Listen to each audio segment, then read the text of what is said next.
Laberinto de papel.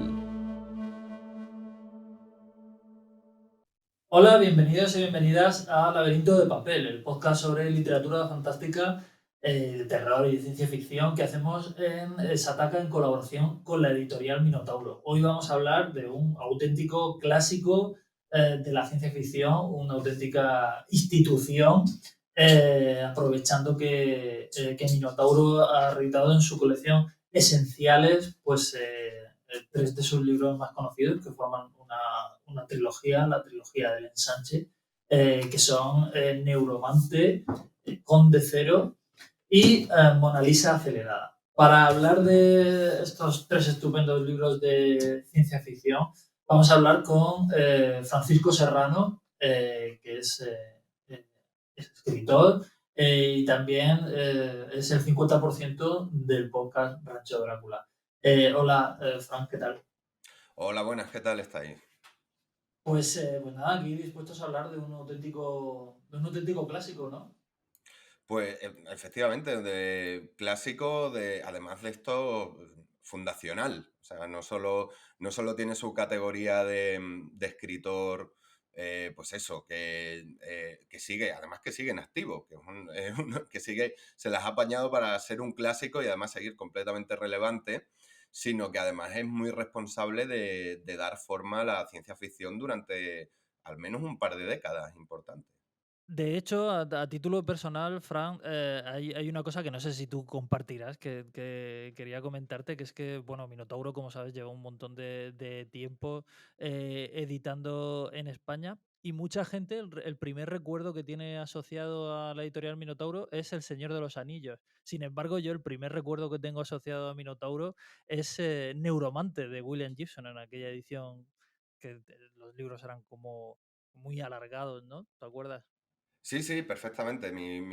O sea, yo es verdad que mi primer Minotauro es El Señor de los Anillos, que yo creo que estaba en casa de mis padres antes que yo. O sea, que no tengo escapatoria a eso. Pero efectivamente, cuando leo Neuromante, cuando leo la trilogía del Ensanche en general, que ahora entraremos un poco a explicarla, los leo de la biblioteca y son estas ediciones a las que te refieres con las portadas como muy de la época, mucho Sí. cromado, mucha letra, pero que tiene un encanto personal con la tipografía Garamond, creo, además, que es Sí.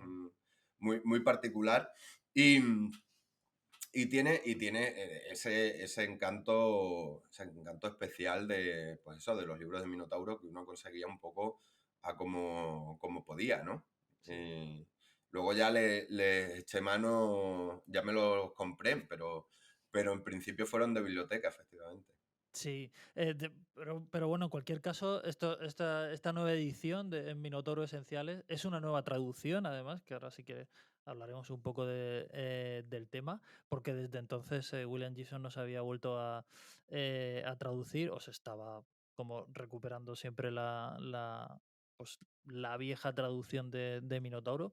Y en cualquier caso, sí que me gustaría que empezaras hablándome un poco de por qué es tan importante Gibson en general, para si se da el caso de que alguna persona que nos está oyendo no tiene ni idea de quién es William Gibson, por qué es tan esencial como cualquier otro grande, cualquier otro clásico de la ciencia ficción. Pues realmente lo que le hace tan famoso y le hace por el que va a salir siempre en cualquier enciclopedia, no solo de ciencia ficción, sino en general, porque es la persona que acuña el término ciberespacio. Con lo cual, ya de por sí, igual que Asimov acuñando robótica, ya es una cosa que vas a acabar metido, pues eso, en la enciclopedia británica de por sí. Esto a un nivel que para mí es anecdótico en realidad, porque al final dónde coge esto, ser el primero que nombra algo, pues tiene un mérito, pero eso es bastante anecdótico. De hecho, el mismo William Gibson le da una importancia muy relativa. Sin embargo, a un nivel literario, yo creo que es donde empezamos a encontrar ahí una serie de factores, aunque el cyberpunk probablemente luego se ha vuelto más indolente en sucesivas reencarnaciones y en su paso a la digamos, literatura o la cultura pop más mainstream. se ha vuelto mucho más complaciente, podemos decir. La verdad es que lo que hace Gibson es afrontar la escritura y la literatura de ciencia ficción desde un punto de vista muy, muy punk, en realidad, politizado y cogiendo referentes pues, de otros géneros, cosas que no es que lo invente él, pero él consigue una mezcla muy buena entre una ciencia ficción que ya, una especie de ciencia ficción que ya viene de Alfred Bester, de Las estrellas mi destino, El hombre demolido, un tipo de enfoque pesimista y que ya en los años 50 profetizaba mucho el cyberpunk, a irnos a una especie de mezclarlo con el noir directamente, hacer historias de crímenes, escribir un poco como historias de Raymond Chandler, pero rodeadas de microchip. Y todo esto muy metido con recursos literarios que vienen de la generación Beat, que vienen de pues, William Burroughs, también Henry Miller, mucho posmodernismo insuflado dentro de la ciencia ficción, lo que yo creo que en su conjunto le da pues eso, efectivamente, le da una renovación al género y crea un molde muy, muy concreto, más allá de lo superficial, ¿no? De si profetizó Internet o no lo profetizó, que desde luego marca la literatura de ciencia ficción de los 80 y los 90 de manera muy, muy significativa. Sí, porque, o sea, solo escuchándote hablar, por poco que se conozca, lo que está claro es que Gibson coge un montón de elementos literarios de antes. Bueno, él siempre ha reconocido que es un lector desde que era un niño ávido de ciencia ficción y eso se nota, ¿no? Por muy renovador y muy innovador que fuera lo que hizo, se nota que está bebiendo de una serie de precedentes, ¿no? Su trabajo de fin de carrera o no sé cómo... es que creo que no es un doctorado, ¿no? Pero en literatura, desde luego, fue sobre ciencia ficción dura y fascismo. O sea, que básicamente te pone muy claro por dónde se va a mover este hombre en su esfera de intereses, ¿no? Y efectivamente recoge una serie de tradiciones y en muchos sentidos no innova mucho. Recordemos que otra de los pilares fundamentales del género, que es la película Blade Runner, es anterior a Neuromante, ¿no? Y él también ha reconocido muchas veces que fue a verla al cine y salió con un berrinche porque dijo, se me han adelantado completamente. Luego cayó y dice, bueno, pero no han metido nada de la matriz, ni de telecomunicaciones, ni... Bueno, pues yo creo Pero que es curioso que aunque temáticamente Blade Runner y Neuramante estén tan lejos, es curioso como ambas confluyen en que en realidad son películas o sea, película Blade Runner y Neuromante un libro de detectives, o sea, sí, de serie son negra. tal cual. O sea, Neuromante, ahora hablaremos un poco del enfoque que tiene. Es una historia es un heist, es un golpe, es Ujú. un robo en banco, básicamente. Lo que pasa que están robando datos en una estación orbital, ¿no? Pero es la historia, es igual. Es como Atraco The Killing de Kubrick, es como Tandem Rififi, como cualquier película de Círculo Rojo. Básicamente montamos una banda, una figura misteriosa nos contrata para robar algo y damos un golpe, ¿no? Es Ocean Eleven, pero con gente que le salen cuchillas de debajo de las uñas.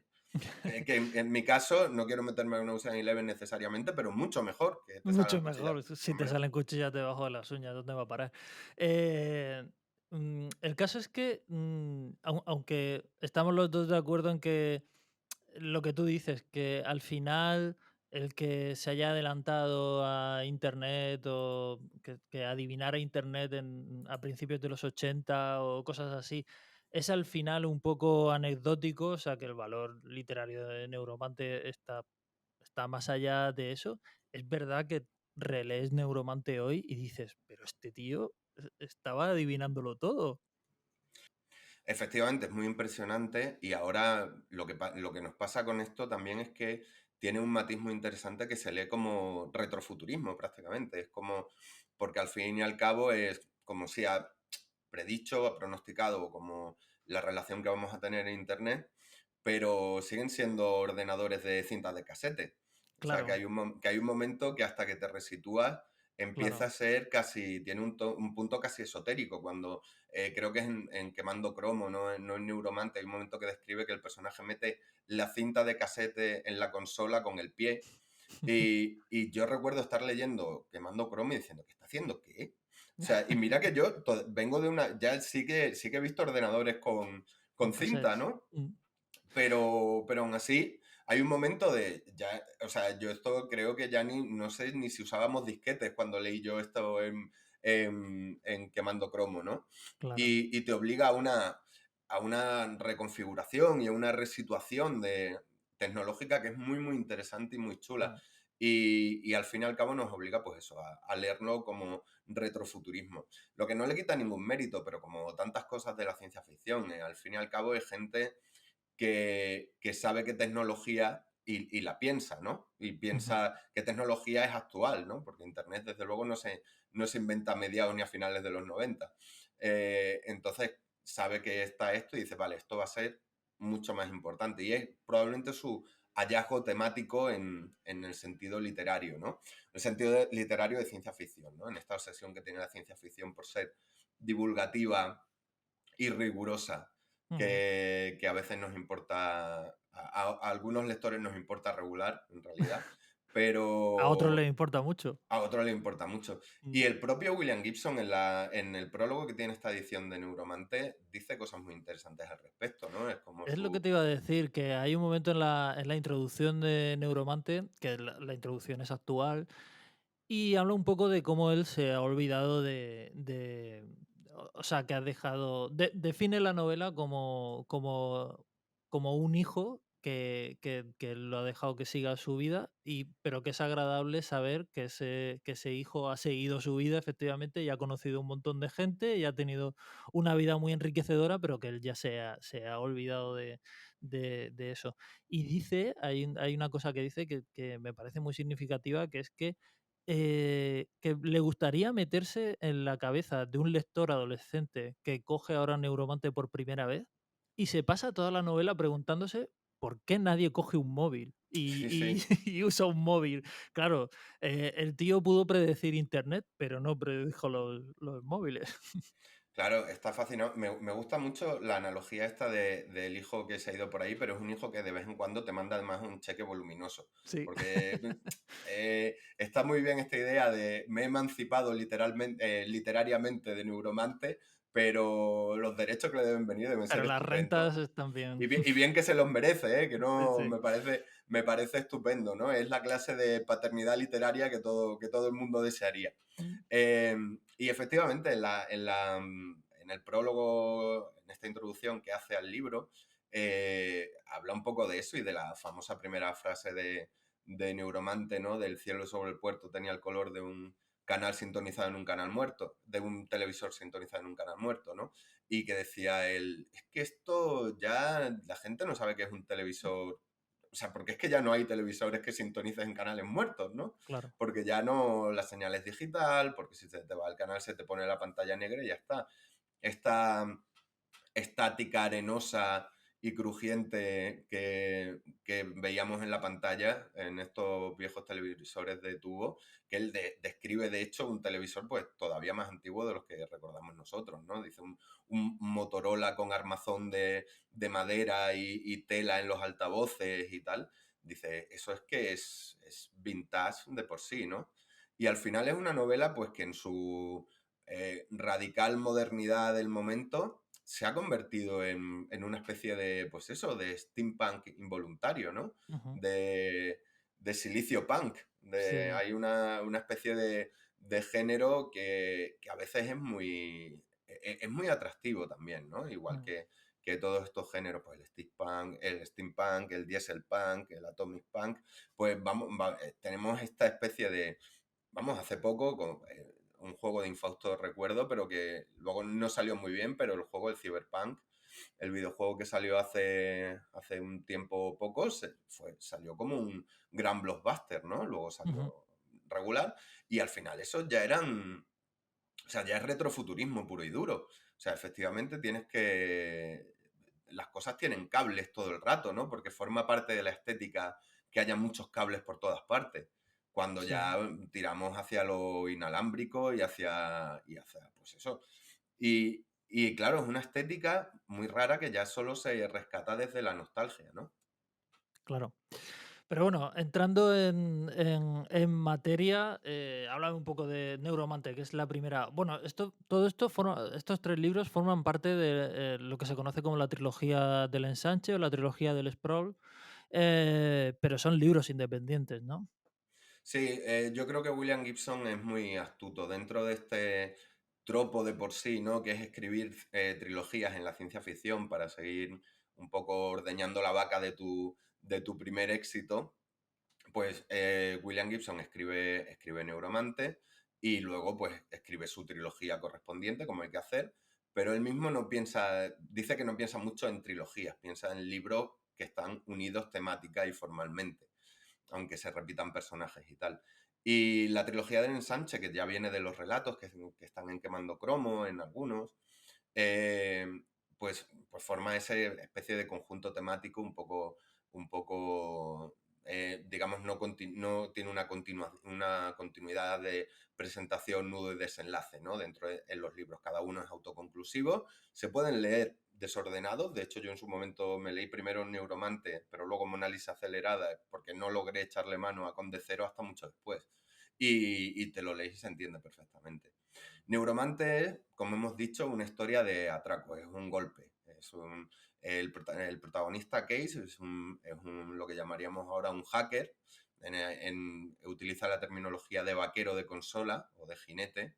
También William ya Gibson. retro completamente a Claro, o estas sea, ya alturas. al fin y al cabo tiene que crear el vocabulario de una cosa que no existe, ¿no? Y es como, pues son como jinetes de consola o vaqueros, utiliza muy esto de, al final utiliza un poco digamos, el vocabulario de los forajidos, ¿no? De la frontera. Dentro de esta suma de referentes, pues no utiliza pirata, ¿no? O sea, yo creo que lo de pirateo se ha utilizado luego en traducciones posteriores, pero ni hacker ni nada. Entonces, básicamente, Case, pues también es como también un arquetipo de cine negro, es un ladrón de datos que comete el error de robar a su jefe y sus jefes se las apañan para meterle una neurotoxina que le impide conectarse a Internet, que hay en este mundo se llama la matriz, y es un tipo de conexión mucho más intensa. También forma parte de la época en la que todo iba a ser realidad virtual, ¿no? No íbamos Sí. tanto a mirar a través de pantallas, sino a ponernos unos conectores en las sienes que iban a meter información directa en nuestro cerebelo, ¿no?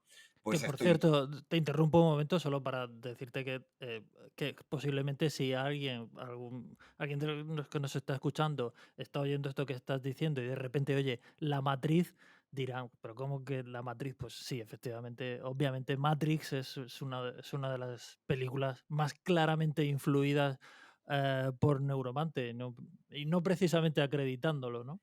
No, no, está dentro de su ADN neuromante y también hay referencias en los nombres de las canciones, o sea, de la banda sonora de Sí. Matrix y de las secuelas, hay referencias directas. Está ahí. Lo que pasa es que William Gibson ha sido siempre muy generoso al respecto. El juego de rol, el Cyberpunk que hablamos antes, el juego de rol original ya saqueaba toda la terminología y todo el vocabulario de Neuromante sin pedir ningún permiso y William Gibson siempre dijo que en el momento le dio como bastante pereza demandar y que bueno, que lo usasen, ¿no? Y esto ha colaborado a esta sensación de que realmente, pues, de Neuromante puedes llevarte cosas a manos llenas y no pasa nada, que a William Gibson le parece bien, que en el fondo sigue siendo un poquito punky para esas cosas, ¿no? Sí. Y, y al Pero fin y al bueno, cabo, pues, eso, está tan integrado, ¿no? Lo que decías de la matriz, que un par de veces he ido a decirlo y me salía a decir Matrix o Matrix, ¿sabes? Porque al final, leyéndolo se te hace hasta raro, pero efectivamente, vamos a decir, como utilizan en la traducción, la matriz, para referirse a lo que nosotros llamamos Internet, ¿no?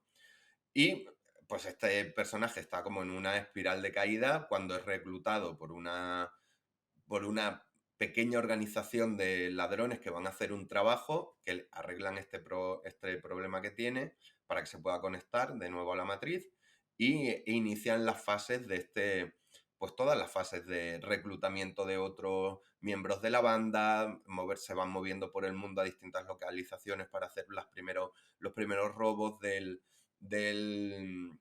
golpe que van a dar, que hay como todo va conduciendo a un gran golpe final. Y a lo largo de la historia vamos descubriendo quién está detrás de la organización de este golpe. Ujú. Es decir, una historia que no tiene como esa abstracción tecnológica que luego tendría el Cyberpunk, que es todo, sino que tenemos aquí una historia de aventuras, ¿no? Lo que pasa es que en el futuro. Sí, sí, al final es un poco, depende siempre del enfoque también que le demos al Cyberpunk. Yo creo que la historia, porque no es el mismo el de el otro gran creador, Bruce Sterling, ¿no? Siempre ha tenido su aproximación al Cyberpunk, siempre ha sido más cerebral, que también tienes crímenes, porque al final en una novela tienes que tener conflictos y tienes que tener acción, ¿no? Y el crimen Pero siempre es algo que y está el ahí, ¿no? crimen, pues claro, te viene. Poner un tiroteo siempre te salva una escena, aunque no tenga mucho sentido. O sea, siempre hay que crear un momento de tensión. Y en estos casos, en este tipo de historias, que te aparezca un cibersamurái con una espada rara, pues esto ya te ha salvado el capítulo. Ujú. Esto es así. Ahora que mencionas el cibersamurái, es también llamativo y muy influyente y otra conexión con Blade Runner, de hecho, como Neuromante retrata un futuro completamente absorbido por las corporaciones asiáticas, ¿no? Japonesas. Aquí tiene una cosa que no puede ser más Zeitgeist, ¿no? De los 80, ¿no? Es cuando el Japón se recupera de la posguerra y se convierte de repente en una fuerza económica mundial, ¿no? Tecnológica, y en Estados Unidos principalmente, empiezan a tener pues esta neurosis y este terror de, digamos, una especie de revancha después de la Segunda Guerra Mundial, de estar perdiendo la revancha, pero en el camino de la tecnología y de la hegemonía cultural, ¿no? Esto fue un poco un espejismo que pasó, o sea, hubo una grandísima burbuja en Japón, que sería larguísimo de explicar y además no soy la persona más experta del tema, pero refleja tanto en Blade Runner como Neuromante, pero un montón de películas también, incluso thrillers de los 80 y de los 90. Sí. Esta aproximación a la otredad oriental, ¿no? Que siempre, pues un poquito de desconfianza racista y un poquito de terror tecnológico y económico, lo refleja de manera maravillosa.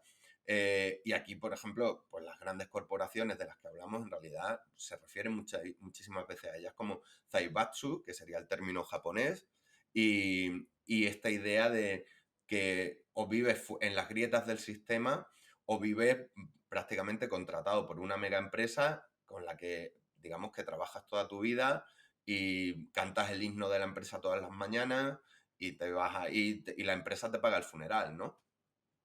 Lo que, Y es una idea como muy terrorífica también dentro de de esta concepción del individualismo norteamericano, etcétera, etcétera. Lo que Como pasa es que Gibson, pienso yo, es un poquito más punk que Ridley Scott y su punto de vista es poco más crítico, ¿no? Y un poco más... Sí, sí, no, desde luego, forma parte de eso. Compartir la neurosis no quiere decir que tu enfoque sea efectivamente el Sí, mismo. Entonces, y además que muchas veces es como, ¿qué ves alrededor? Igual a William Gibson no le importa, o sea, o sea, yo creo que él participa porque luego ha vuelto constantemente de esta fetichización, perdón, de lo japonés, o sea, de lo asiático en general, pero especialmente de lo japonés y su exaltado gusto monocultural, ¿no? Por las cosas. Yo creo que él participa de esa fascinación sin duda, ¿no? Pero no necesariamente igual le quitaba el sueño. Estar preocupado si tenía que currar para, pues eso, la General Motors o para el equivalente japonés de eso. O ujú, sea, que yo creo que muchas veces lo veían como una especie pues eso, de guerra económica que iba a caer de un lado a otro, de un proceso casi natural, más que Ujú. de guerra. Y pasado Neuromante, pues tenemos esta especie de pseudo continuación que no lo es del todo, como hemos hablado, que es Conde Cero. Mm. Conde Cero y Mona Lisa Acelerada están muchísimo más relacionados entre sí, Ujú, porque repiten personajes y repiten, digamos, hay una conexión de trama mucho más sólida, ¿no? Aunque están ambientadas las tres novelas en el mismo universo, hay más continuidad de la segunda a la tercera que de la primera, que hay una ruptura clara en casi todos los sentidos. De hecho, yo creo que en Conde Cero es donde William Gibson encuentra de hecho, el esquema literario que va a utilizar durante las próximas 6 o 7 novelas que escriba en su carrera, ¿no? Pasamos del punto de vista en Neuromante, seguimos a Cage. Tenemos un protagonista más o menos convencional, un punto de vista que creo que no abandonamos en ningún momento de la novela. Y mientras que en Conde Cero coge el esquema de tener tres hilos principales de trama, tres protagonistas que empiezan en 3 puntos, que es también un esquema muy de novela negra. Tres protagonistas que empiezan en un punto distinto, que vamos a ir alternando de un capítulo a otro y que van a confluir todos, ya sea físicamente en la misma geografía o las tramas se van a sincronizar en un momento dado. Y esto lo empieza a hacer en Conde Cero y lo va a repetir en la trilogía del Puente, hasta prácticamente Mundo Espejo, no vuelve a romper con esta, con este esquema. ujú. Si descontamos la novela Steampunk que tiene escrita El ingenio diferencial con Bruce Sterling. Pero digamos que coge este esquema. Y digamos que efectivamente lo que digo, Neuromante, digamos una continuación convencional de Neuromante hubiera sido volver a recoger al mismo protagonista, volver a hacer Ahora tienen que robar otra cosa, ahora tienen que hacer un robo más grande, ¿no? Ahora en lugar de robar en una estación orbital, tienen que robar en la Luna, o tienen que robar en Marte, o tienen que hacer algo así. Y parece que en algún sentido Gibson, aunque amplía los personajes y amplía muchas cosas, reduce un poquito la escala, la pega a la Tierra, digamos, no se va más al espacio, se separa todavía más de la space opera, digamos, y lo que hace es, hay una parte, digamos, que no podemos contar sin hacer un poquito de spoiler del final de Neuromante, pero digamos que al final de Neuromante hay una serie de inteligencias artificiales que trascienden y en Conde Cero lo que vemos es que esa toma de conciencia, ese Skynet de Terminator, no le ha salido muy bien. Y de repente se ha fragmentado en un montón de pequeñas IAs, de pequeñas inteligencias artificiales que viven en la matriz y que han tomado la identidad de los dioses del vudú, de los Loas y de los espíritus del vudú. Es un elemento de la ambientación de Conde Cero bastante importante este. Es fundamental y además, sobre todo porque es lo que dispara la trama, ¿no? De repente, lo que parecía que en Neuromante iba, pues no se sabía muy bien dónde iba a tomar partidas y que te da a entender que esta superinteligencia artificial no está muy interesada en la humanidad, o sea, no va a tomar, digamos, medidas drásticas de esclavizar a los humanos ni nada, sino como que de hecho es como no, he detectado que hay otra inteligencia artificial como yo en Alpha Centauri y a mí lo que me interesa es hablar con Alpha Centauri, ¿no? Como que los humanos poco menos le preocupan tanto como nos preocupan a nosotros las bacterias de nuestro intestino, ¿no? Es como, esto forma parte de mi organismo ahora, pero bueno, que me da un poco igual. Y, y de hecho, lo que pasa es que algo sucede que fragmenta esa gran supermente en otro montón de supermentes que realmente se mueven como, pues eso, como dioses y toman las identidades de dioses del vudú, ¿no? Y la gente les rinde culto. O directamente también te explica que los jinetes de consola muchos fingen que no están, ¿no? Porque la idea es tan terrorífica que haya como inteligencias ahumanas dentro de Internet que muchos fingen que no hay y otros pues les dan pues sus sacrificios y hacen sus rituales y hay un punto ahí muy, muy interesante. Ujú. de eso. Antes de meternos con Mona Lisa acelerada y que hables un poco de cómo continúa la trilogía, sí que me gustaría que me comentaras un poco. eh, William Gibson tiene fama de autor, entre comillas, difícil, o al menos no tan fácil como lo que era la ciencia ficción clásica y demás. Tú, pasado el tiempo, ¿cómo ves esto? ¿Crees que Neuromante es una obra tan críptica y tan difícil de entrar en ella como la fama que tiene, o piensas que está un poco sobrevalorado en ese sentido? O sea, que en realidad no es para tanto. Creo, o sea, no es para tanto. O sea, yo con el tiempo hay como una serie de factores aquí que además influyen también en nuestra lectura como lectores en español, ¿no? Gibson tiene un estilo peculiar, efectivamente, pero es solo peculiar porque en la ciencia ficción no suele ser un oficio literario de estilistas. Suele ser, digamos, se suele adoptar mucho. Yo creo que eso va cambiando como todo y ha cambiado bastante y hay un montón de excepciones a la norma, pero en líneas generales, cuando Gibson escribe pensando y mete referencias a Borges, mete referencias a El almuerzo desnudo, ya sean formales o temáticas, eh, pues se sale mucho de lo que uno espera que haga el escritor medio de ciencia ficción, ¿no? Y el enfoque a veces de narrativas, de pues hacer mucha elipsis del verbo, dar por supuesto, jugar un poco con la técnica de collage, del cut-up, de los beatnik y de todas estas cosas, desconciertan mucho al lector no prevenido o no avisado de eso, sobre todo si vienes de leerte cosas que están, digamos, escritos en una manera mucho más, pues digamos, práctica, ¿no? Digamos que simplemente el estilo es un vehículo de información para los infodumps o las escenas de aventura y Gibson quiere hacer alguna cosa más. Como lector ya avezado, pues esto no te llama muchísimo la atención, ¿no? No es súper difícil de seguir. Es verdad que en España yo creo que puede tener esta fama añadida porque la traducción con la que hemos lidiado durante mucho tiempo como lectores mmm, era un poco especialita. Era una traducción que tenía pues sus dos traductores que en algún momento parece que no habían quedado a hablar entre ellos. Entonces, hay algún párrafo que roza lo incomprensible, ¿no? Que retraducido, leído el original, dices, bueno, es que son párrafos un poco difíciles, ¿no? Pero claro, la traducción esta no ayudaba. Entonces, no me extraña que sobre todo en español tengas esta expresión de que estás leyendo una novela críptica y un poco incomprensible a ratos. Sí, Pero sin duda, y además yo creo que la traducción nueva facilita muchísimo el acceso, la que han sacado ahora Minotauro, y creo que normaliza bastante el estilo.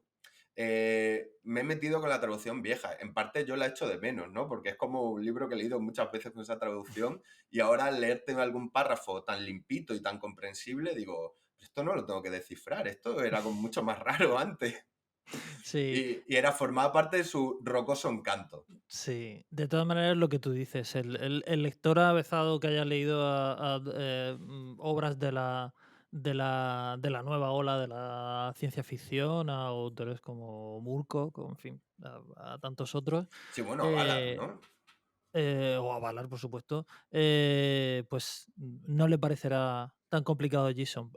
Pero de todos modos, posiblemente al lector que esté habituado a Valar no haya que presentarle a Gibson a estas alturas, ya estará No, no, no, no. más que acostumbrado a leerlo. Pero bueno, en cualquier caso, háblame de Mona Lisa acelerada. Pues Mona Lisa acelerada, de nuevo, intentando no hacer spoilers para que la gente que no haya leído a Gibson vaya con ganas, ¿no? A leer las historias que se podrían temáticamente, pues al final todo, como decimos, son varios hilos que confluyen en cosas y al final es un poco ver cómo la trama criminal de cada historia se va desenvolviendo, ¿no? Mona Lisa acelerada, digamos que ya por fin recoge los temas de los dos libros anteriores. Que por Y cierto, perdóname que te vuelva a dime. interrumpir, Mona Lisa acelerada, increíble, increíble título, quizá uno de los mejores de la ciencia ficción. Sí, Mona ¿no? Lisa acelerado o Mona Lisa overdrive, como Overdrive, se no, no, y llama. además que una poca vergüenza, porque tampoco es que tiene mucho sentido. Claro. Porque en Neuromante hay un personaje que se llama Neuromante, en Conde Cero hay un personaje que se llama Conde Cero. Mona Lisa, hay una Mona Lisa, pero ¿está overdrive? ¿Está Está acelerada? overdrive, no se Bueno, puede pues saber. ahí entra la literatura, ahí entra la magia de los libros. Pero sí, no, es un título excelente. Eh, bueno, lo que hace es lo que digo, retoma, volvemos a encontrarnos con personajes de Neuromante, nunca con el protagonista, con Case, que solo tiene esta primera entrada en el canon gibsoniano, pero recoge bastantes secundarios de Neuromante y los junta con los, digamos, protagonistas o secundarios de Conde Cero. Y acabamos de... Y por eso digo que estas dos están un poquito más relacionadas, aunque yo me las leí en desorden y no afectó para nada mi comprensión, sí que es un poquito más recomendable, ¿no? Porque al fin y al cabo, ahora vemos, después de haber entendido que después de Neuromante, digamos, esto está lleno de dioses vudú, es, digamos, el siguiente paso. Las IAs, las inteligencias artificiales han trascendido, digamos que esta gira alrededor de la posibilidad de la trascendencia de las personas, ¿no? De la digitalización, por fin, de las mentes humanas y poder pasar al entorno virtual o digital de la matriz. De nuevo Matrix. O Es sea, de de nuevo nuevo. Matrix. Porque hay una constante que es una idea interesantísima en Neuromante, y es que básicamente tú puedes grabar los patrones psíquicos de una persona, la mente de una persona, sus recuerdos y tal, y reproducirlos como un programa de ordenador. Pero esa persona nunca, digamos, es un programa de ordenador que simula ser esa persona. Nunca, no tiene capacidad de aprendizaje, no tiene capacidad, no es una inteligencia artificial, ¿no? No tiene capacidad de... Y digamos que le falta una chispa, con esta cosa mágica, le falta todavía una chispa, ¿no? De, aunque simule ser la mente de una persona, podría, digamos que no, podría imitar muy bien qué es esa persona, pero no ser esa persona, ni transformarse como nos transformamos todos, ¿no? Como una mente normal y corriente, cada día que pasa va evolucionando y cambiando. Ese programa siempre es, digamos, un registro fósil de cómo era la mente de esa persona cuando se hace la copia. En Mona Lisa acelerada, la idea es que la tecnología, a través del contacto con estos dioses vudú que hay en Internet, han logrado desarrollar unos biochips que al fin y al cabo ya empiezan a funcionar como cerebros que permiten pasar tal cual las mentes humanas, trasladarlas a entornos virtuales y, digamos, seguir siendo tú. Ya no es una copia, sino que literalmente pasas tú a un punto, a un Aleph, que hay aquí decía, una referencia a Borges, al relato. Hay esta referencia que permite, pues, dar este salto, y que al final es un salto cognitivo y es un salto que permite a la humanidad trascender por fin y ponerse al nivel de estas inteligencias artificiales que están, y hablar por fin con esa inteligencia artificial de Alpha Centauri, que solo es mencionada al final de Neuromante y vuelve a ser mencionada aquí también, un poco dejándote con la miel en los labios, porque quieres saber mucho más, ¿no? De una inteligencia artificial alienígena, pero te lo vuelve a meter. Y al final, la historia de Mona Lisa acelerada, pues si en la otra era un robo, en esta también era como una especie... hay una parte de Conde Cero que es un poco asalto a la comisaría del Distrito 13, con los personajes asediados y siendo tal. Pues esta es la historia de un secuestro, ¿no? La protagonista Mona es muy parecida a un personaje que quieren secuestrar, y es una adolescente prostituta pues que la van a utilizar para secuestrar a otra persona y dar el cambiazo, digamos, ¿no? Entre uno y otro. Pero, claro, pues todo se complica porque al final hay dioses en Internet muy interesados en que ese secuestro no se lleve a término. Ujú. Y aquí pues también tenemos un personaje como eso, conectado a este Aleph que os digo, que es como una especie de, pues es un universo de bolsillo, una dimensión de bolsillo, y también hay personajes capaces ya de conectarse a través, digamos, sin tecnología mediante, o sea, sin consola y sin cables y sin nada, de manera inalámbrica a Internet. Tiene el wifi en el cerebro y ya te pasas totalmente a ese punto. Y eso es lo que... Y de eso va Mona Lisa Acelerada, de cómo alcanzamos, cómo los humanos se ponen por fin al día, ¿no? Y dan ese salto cognitivo. Ujú. Em, la trilogía del ensanche, aunque estos son los 3 libros, se prolonga en relatos y en otras partes de la obra de Gibson, ¿no? Sí, digamos, viene precedida, ¿no? Por los relatos, la obra que están publicados en Quemando Cromo o Quemando a Cromo, que sería el título, digamos, la traducción más literal, pero mola más Quemando Cromo. Sí. Quemando Cromo es, digamos, el gran relato fundacional de La Matriz. Es donde aparece, por fin, aparecen los jinetes de consola, aparecen personajes que van a ser mencionados ya en Neuromante, y empiezan a crear este concepto del ensanche. Luego hay otro par de relatos más que están ambientados en el mismo universo, en las empresas, digamos que en lugar de cine convencional, allí pues tienen empresas que lo llaman simulador de estímulos, el SimStim, donde tú te pones los aparatos de lo que veríamos ahora de realidad virtual, ¿no? Pero sientes todo lo que siente la estrella de cine, pues están ambientados en este tipo de industria, uno de los relatos, y todos van sentando las bases para lo que luego va a ser efectivamente Neuromante. Ujú.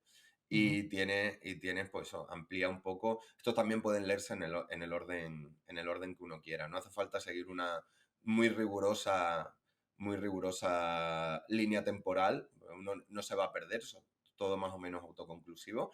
Pero la única gracia es ir pillando las referencias Claro. a lo largo de tu lectura. Ujú. Hay mucho de, aunque Minotauro está aprovechando, está como haciendo una especie de biblioteca de William Gibson, está editando distintos libros, aún queda mucho por editar de Gibson en España, ¿no? Porque como has dicho, sigue activo. Sigue activo y sigue relevante, sigue escribiendo libros, ha vuelto a la ciencia ficción tras un breve paso por el, digamos, el tecno-thriller realista, eh, que, digamos, en sus núcleos de 3 libros, ¿no? Ambientados más o menos en los mismos universos. Tienen los 90 la trilogía del puente, que es una especie de actualización del cyberpunk, acercándolo más digamos, al momento temporal de los 90. Luego, en los primeros 2000, escribe esta otra trilogía que gira alrededor del mundo de la publicidad y de la viralidad en las nuevas tecnologías, ya digo, en un entorno donde no hay ciencia ficción. Y ahora está con una novela de ciencia ficción de universos alternativos y viajes en el tiempo, también a través de Internet. La gente te conectas con el pasado a través de tu ordenador y creas universos paralelos. Y sigue, pues, eso, muy, muy activo y muy, pues Muy ya siendo atento, ¿no? A lo que sucede en la y muy, actualidad. muy atento en sus últimas trilogías, bueno, tanto en la de Mundo Espejo, tuvo que reescribir las primeras 100 páginas para incluir los atentados de 11 de septiembre en Nueva York del 2001, y en las últimas novelas está en sus pasados alternativos, pues está intentando incorporar lo que sea que pase en ese año. Por lo visto, la última novela ya se retrasó mucho porque tuvo que meter a Donald Trump. Cuando tenía el borrador muy, muy avanzado, de repente Donald Trump gana las elecciones y Y todo lo se cambia vuelve todo. más extraño, y de repente dices, bueno, es que no puedo no meter esto, ¿no? Claro. Y no me extraña que esté metiendo en la última novela, estará metiendo la pandemia. Porque es que además digamos, su world building gira mucho alrededor de como una especie de apocalipsis al que se refiere como jackpot, que es simplemente el conjunto de todo lo que puede ir mal, va mal, ¿no? El cambio climático, los antibióticos dejan de funcionar, hay pandemias, los estados se vuelven opresivos y fascistas y acaban derrumbándose sobre sí mismos, y de repente pasa todo esto como a lo largo del siglo XX, finales del XXI y principios del XXII, ¿no? Y se queda como un planeta Tierra, pues vamos, cremita. Pero claro, todos esos factores los tiene que integrar dentro de su historia, y pues claro, si te toca Donald Trump, ¿para qué te vas a imaginar a un sátrapa loco si ya tienes a Donald Trump, Claro. ¿no? O sea, es ¿Para como qué ya, vas a imaginar otro Nerón si ya lo tienes en...? claro, qué Claro. necesidad. Muy bien, pues bueno, yo creo que hemos tenido una perspectiva bastante completa de esta trilogía y de William Gibson. Y nada, muchísimas gracias por haber venido a ilustrarnos. Nada, Tony, un abrazo y muchas gracias por invitarme otra vez. Pues muchas gracias. Y nada, nos despedimos de vosotros. Muchas gracias por escucharnos y nos vemos en la próxima entrega de Laberinto de Papel, el podcast sobre literatura fantástica que hacemos en Sataka en colaboración con la editorial Minotauro.